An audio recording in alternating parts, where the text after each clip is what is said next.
কেউ কাউকে চাঁদা দেবেন না, কেউ কারো কাছে চাঁদা নেবেন না। যদি কেউ চাইতে আসে বলবেন এমপি সাহেবের কাছে দেওয়া আছে, ওখান থেকে ভাগ নিয়ে আসেন।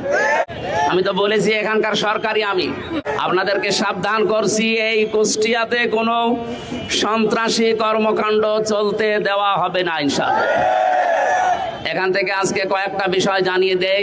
আমার আসনের ভেতরে বাংলাদেশের এটা একটা আলাদা আসন। আমি তো বলেছি এখানকার সরকারি, আমি সুতরাং এই জায়গায় কোনো চাঁদাবাজি আমার আসনে চলবে না ইনশাআল্লাহ। কেউ কাউকে চাঁদা দেবেন না, কেউ কারো কাছে চাঁদা নেবেন না।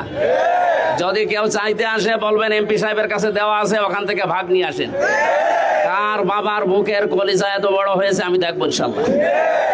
2 নম্বরের বিষয় বলছি, যারা আমাদের সদর থানার এবং ইবি থানার যারা দায়িত্বে আছেন, এসএলআর এসপি ডিসি যারা আছেন, জনগণের জন্য এখন থেকে আমরা যা বলবো আপনাদের জনগণের জন্য হলে এইটাই করা লাগবে।